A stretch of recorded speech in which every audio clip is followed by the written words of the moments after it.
আজকে আমি আপনাদেরকে শিখাবো ইয়া হাকিমু ৪১ বার পাঠ করে ফু দিলে কি হয়। আমি আবার বলছি, ইয়া হাকিমু ৪১ বার পাঠ করে ফু দিলে কি হয়। খুবই দামি এবং গুরুত্বপূর্ণ আমলটি আপনি শিখে রাখুন, আপনার কাজে লাগবে।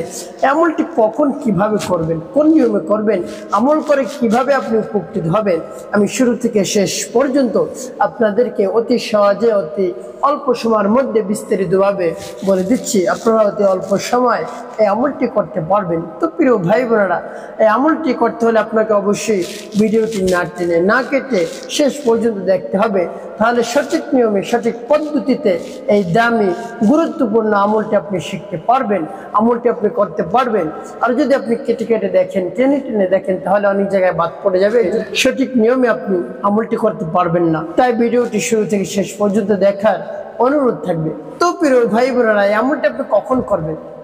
এই আমলটি করবেন আপনি যখন সকালে বাসা থেকে বের হবেন, এর পূর্বে আমলটি করবেন, বা অন্য যে কোনো সময় আপনার যদি দরকার হয় তাহলেও করতে পারেন, সমস্যা নেই। তবে বাসা থেকে যে সময় বের হবেন সকালবেলা, তখন আপনি এই আমলটি করবেন।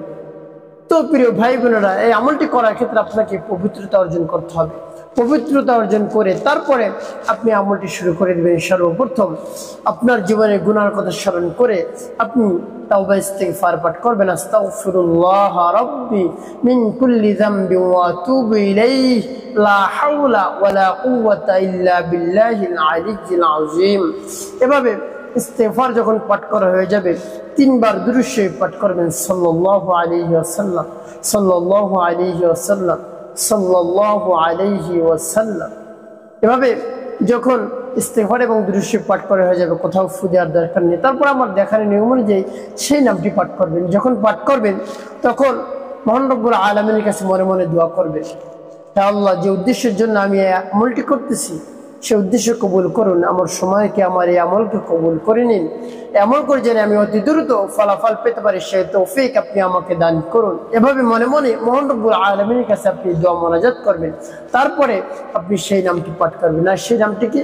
ইয়া হাকিম ইয়া আল্লাহ, ইয়া হাকিম ইয়া আল্লাহ, ইয়া হাকিম ইয়া আল্লাহ, يا حكيم يا الله، يا حكيم يا الله، يا حكيم يا الله। এভাবে যখন পাঠ করা শেষ হয়ে যাবে, তারপর আপনি একটু ফু দিবেন। তারপর আপনি আবারও পাঠ করবেন, ইয়া হাকিম ইয়া আল্লাহ, ইয়া হাকিম ইয়া আল্লাহ, ইয়া হাকিম ইয়া আল্লাহ, يا حكيم يا الله، يا حكيم يا الله، يا حكيم يا الله। পাঠ করা শেষ, আবার আপনি ফু দিবেন। তারপরে আপনি মনে দরদ নিয়ে আবারও সেই নামটি পাঠ করবেন, ইয়া হাকিম ইয়া আল্লাহ, ইয়া হাকিম ইয়া আল্লাহ, ইয়া হাকিম ইয়া আল্লাহ, يا حكيم يا الله، يا حكيم يا الله، يا حكيم يا الله। সে নামটি পাঠ করার শেষ, আবারও ফু দিবেন। তো প্রিয় ভাই বোনেরা, এভাবে কতবার পাঠ করবেন? ৪১ বার পাঠ করবেন। ৪১ বার পাঠ করে আপনি ৩টি ফু দেবেন, ৩টি। তো এভাবে কোন উদ্দেশ্যের জন্য আপনি আমল করতেছেন আমি আপনাদেরকে বলে দিচ্ছি। তো এভাবে যখন ৪১ বার এই নামটি পাঠ করে ফু দেওয়া হয়ে যাবে, সর্বশেষ ৩ বার দুরূদ ইব্রাহিম পাঠ করবেন, আল্লাহুম্মা সাল্লি আলা মুহাম্মাদ ওয়া আলা আলি মুহাম্মাদ কামা সাল্লাইতা আলা ইব্রাহিম ওয়া আলা আলি ইব্রাহিম ইন্নাকা হামিদুম মাজিদ। اللهم بارك على محمد وعلى ال محمد كما باركت على ابراهيم وعلى ال ابراهيم انك حميد مجيد. اللهم صل على محمد وعلى ال محمد كما صليت على ابراهيم وعلى ال ابراهيم انك حميد مجيد. اللهم بارك على محمد وعلى ال محمد كما باركت على ابراهيم وعلى ال ابراهيم انك حميد مجيد. যখন ৩ বার দুরূদ ইব্রাহিম পাঠ করা হয়ে যাবে, আবার ২টি ফু দিবেন। তো এভাবে ফু দিয়ে আপনার আমল করা শেষ হয়ে গেল। আপনি কোন উদ্দেশ্যের জন্য আপনি আমলটি করলেন? তো প্রিয় ভাই বোনেরা, আপনি শুনলে অবাক হবেন। আপনি যখন সকালবেলা কোনো কাজে বের হবেন, কাজে বের হওয়ার পূর্বে আপনি এই আমলটি করবেন, তাহলে কি হবে? আপনার সব জটিল কঠিন কাজ মহান রব্বুল আলামিন সহজ করে দিবেন। আপনার কাছে মনে হয় কাজটি অনেক কঠিন, করতে পারবো না, অনেক চিন্তার মধ্যে আপনি পড়ে যান, আপনি এই আমলটি করবেন, মহান রব্বুল আলামিনের উপর পূর্ণ বিশ্বাস রেখে, আস্থা রেখে, ভক্তি রেখে আপনি এই আমলটি করবেন, অবশ্যই আপনি উপকৃত হতে পারবেন।